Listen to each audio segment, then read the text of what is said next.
Box ഓഫീസിലെ ഒരടി പോലും പിറകോട്ട് പോവാതെ കുതിച്ചുയരുകയാണ് മമ്മൂക്ക, ജയറാം, മിഥുൻ മാനുവൽ കൂട്ടുകെട്ടിലെത്തിയ അബ്രഹാം ഓസ്ലർ. ഈ ഒരു ചിത്രം നേടുന്ന വലിയ വിജയത്തെക്കുറിച്ച് തന്നെയാണ് ഇപ്പോൾ സോഷ്യൽ മീഡിയ ഡിസ്കസ് ചെയ്യുന്നത്. ആദ്യ ദിവസം 24 മണിക്കൂറിൽ 91K മുകളിൽ ടിക്കറ്റ്സുകളാണ് ബുക്ക് മൈ ഷോ ആപ്പിലൂടെ മാത്രം സോൾഡ് ഔട്ടായി പോയത്. വ്യാഴാഴ്ചയായിരുന്നു, വർക്കിംഗ് ഡേ ആയിരുന്നു. എന്നിട്ടും ഇത്ര വലിയ ടിക്കറ്റ്സുകൾ ബുക്ക് മൈ ഷോ ആപ്പിലൂടെ സോൾഡ് ഔട്ടായി പോയിട്ടുണ്ടെങ്കിൽ അതിൻ്റെ ഒറ്റ കാരണം സിനിമയ്ക്ക് ലഭിച്ച ഹൈപ്പും അതോടൊപ്പം തന്നെ മെഗാസ്റ്റാറിൻ്റെ സാന്നിധ്യമുണ്ട് എന്നുള്ള ചർച്ചയും കാര്യങ്ങളെല്ലാം സോഷ്യൽ മീഡിയയിൽ നല്ല രീതിയിൽ ഡിസ്കസ് ചെയ്തിട്ടുണ്ടായിരുന്നു. അതുകൊണ്ട് തന്നെ എത്തരത്തിലുള്ള ക്യാരക്ടറാണ് മമ്മൂക്ക ചെയ്യുന്നത് എന്നറിയാൻ പ്രേക്ഷകർക്ക് ആകാംക്ഷ. അതൊക്കെ പ്രേക്ഷകരെ തിയേറ്ററിലേക്ക് എത്തിപ്പിച്ചു. രണ്ടാം ദിവസം വെള്ളിയാഴ്ച ബുക്ക് മൈ ഷോ ആപ്പിലൂടെ മാത്രം 83K മുകളിൽ ടിക്കറ്റ്സുകൾ സോൾഡ് ഔട്ടായി പോയി. സിനിമയ്ക്ക് ചില ആളുകൾ ഗംഭീര അഭിപ്രായം പറയുന്നുണ്ടെങ്കിലും ചില ആൾക്കാർ കണ്ടിരിക്കാം ഒരു വട്ടം എന്നുള്ള ഒരു അഭിപ്രായമൊക്കെ നേടാനാണ് സിനിമയ്ക്ക് സാധിച്ചത്.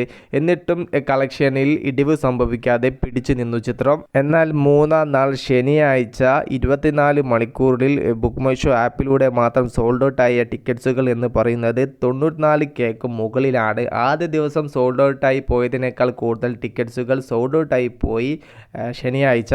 അത് സിനിമയുടെ കളക്ഷനെ നല്ല രീതിയിൽ ഉയർത്തിയിട്ടുണ്ട്. അതോടൊപ്പം തന്നെ വേൾഡ് വൈഡിൽ നിന്നും ഹ്യൂജ് ഫിഗർ നേടാനും സിനിമയ്ക്ക് സാധിച്ചു. ഇന്ന് നാലാം നാൾ ഞായറാഴ്ചയിലൂടെയാണ് സിനിമ കടന്നു പോകുന്നത്. ഓരോ അവേഴ്സിലും 5000-ന് മുകളിൽ ടിക്കറ്റ്സുകൾ സോൾഡ് ഔട്ടായി പോകുന്നുണ്ട്. ഇപ്പോൾ ബുക്ക് മൈ ഷോ ആപ്പിൽ ട്രെൻഡിങ്ങിൽ പോയിക്കൊണ്ടിരിക്കുകയാണ് അബ്രഹാം ഓസ്ലർ. ചിത്രത്തിൻ്റെ 24 അവേഴ്സിൽ എത്ര ടിക്കറ്റ്സുകൾ സോൾഡ് ഔട്ടായി പോയി എന്നുള്ളതൊക്കെ നമുക്ക് ഇന്ന് ഒരു അർദ്ധരാത്രിയോട് കൂടെ മനസ്സിലാക്കാനേ സാധിക്കുകയുള്ളൂ.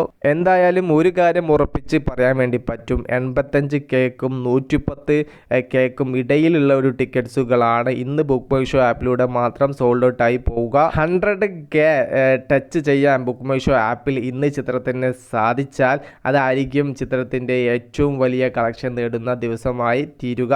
നാലാം നാളിലെ വേൾഡ് വൈഡ് കളക്ഷനും കൂടെ ചേരുന്ന സമയത്ത് വലിയൊരു ഫിഗറിലേക്കാണ് ഓസ്ലറിനെ കൊണ്ടെത്തിക്കാൻ വേണ്ടി പോകുന്നത്. കളക്ഷൻ്റെ കാര്യത്തിൽ മെഗാസ്റ്റാറിൻ്റെ സാന്നിധ്യം ഇല്ലായിരുന്നെങ്കിൽ ചിലപ്പോൾ ഈ ഒരു സിനിമ പരാജയപ്പെടാൻ വരെ സാധ്യതകൾ ഉണ്ടായിരുന്നു. അവിടെ നിന്നാണ് ഈ ഒരു ചിത്രം ഫിനിക്സ് പക്ഷിയെ പോലെ വിജയക്കുതിപ്പ് തുടരുന്നത്. ചിത്രത്തിൻ്റെ വേൾഡ് വൈഡ് കളക്ഷൻ എന്തായാലും 50 CR ടച്ച് ചെയ്യും.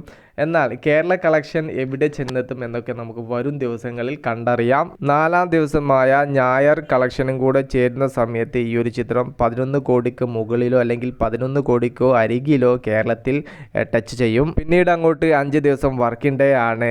ആ ഒരു സമയത്ത് ഈ സിനിമ ബോക്സ് ഓഫീസിൽ കളക്ഷനിലും കാര്യങ്ങളിലും വലിയ ഇടിവ് സംഭവിക്കുമോ അല്ലെങ്കിൽ സ്റ്റഡി കളക്ഷൻ നിലനിർത്തി മുന്നേറുമോ, അതിനൊക്കെ ആശ്രയിച്ചായിരിക്കും കേരള ഹ്യൂജ് കളക്ഷൻ ഫിഗറിലേക്ക് എത്തിക്കുക. വിഷയത്തിൽ നിങ്ങളുടെ അഭിപ്രായം ജസ്റ്റ് കമൻറ്റായിട്ട് രേഖപ്പെടുത്തുക. മൂവി പ്ലസ് മീഡിയ, ഞാൻ ജിനു ജനാസ്. പുതുസായിട്ട് ആരെങ്കിലും നമ്മുടെ ചാനൽ കാണുന്നവരുണ്ടെങ്കിൽ സബ്സ്ക്രൈബ് ചെയ്യുക. Okay, by.